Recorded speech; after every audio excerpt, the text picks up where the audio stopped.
And so often, we don't get what we should get, but we are genius just the same. And all we need is for somebody to say, I will lift you up. I will help you. And I think that's why God has me here. You know, He has given us 70 years. And He has, in us, we have that genius. We have something to do.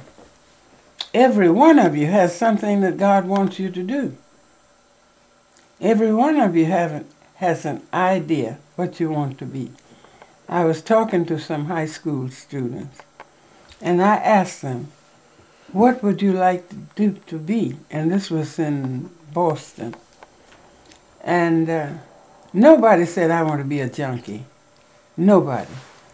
But I did have one or two who said, I want to be a police. And naturally, I asked them, why?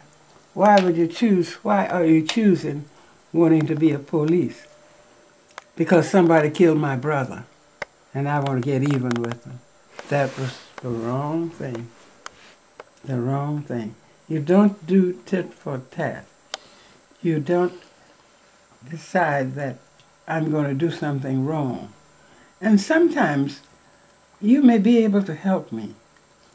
But I wonder, why is it that these people, and this goes for black, white, brown, yellow, or any other race of people, who will permit themselves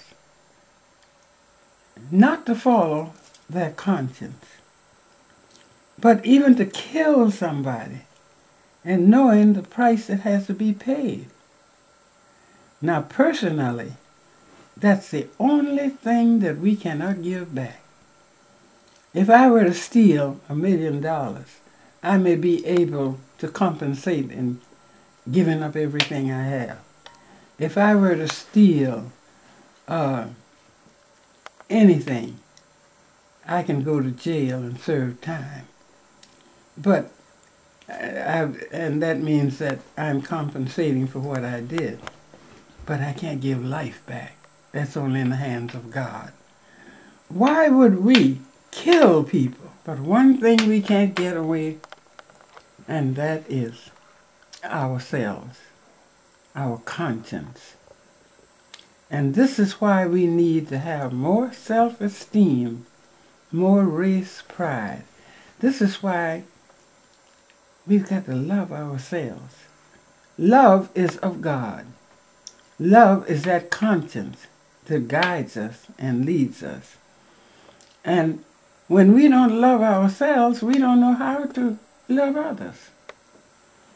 Be proud. Boy, when I look at you got that magazine with reference to part of Africa, I think.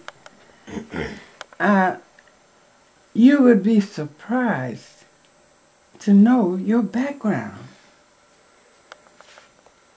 Just think of our handling civilization, the things that we are doing now. Africa did that hundreds and thousands of years ago. They gave to the world, and this is why they try to keep us down. Don't tell them. Don't tell them this and that and other, because they will rise up and feel as though they're somebody. They're a race of people. We're going to keep our feet on their necks. And we permit them to do it. When I say we permit them to do it, that's from our biggest organizations. I went to the NAACP meeting, and they had the youth groups there. And they were very good in what they did, in the singing and the speaking. But I said to myself, what can these kids leave this meeting and come out with something that they can live by? I was an NAACP junior back there when I was around 11 years old, 10 or 11 years old. And they used to give us things to do. And why is it we can't do it now? We have fallen short of the glory of God. He has put these things there, and we just walk all over them. Now, they could have, I felt that they should have had a committee to come out and talk with these young people and say, what project do you think the national office should have that we can send out to the rest of the folk? Because when you come out, you say, that was a good speech, or the song was lovely. It just hasn't given these young people enough.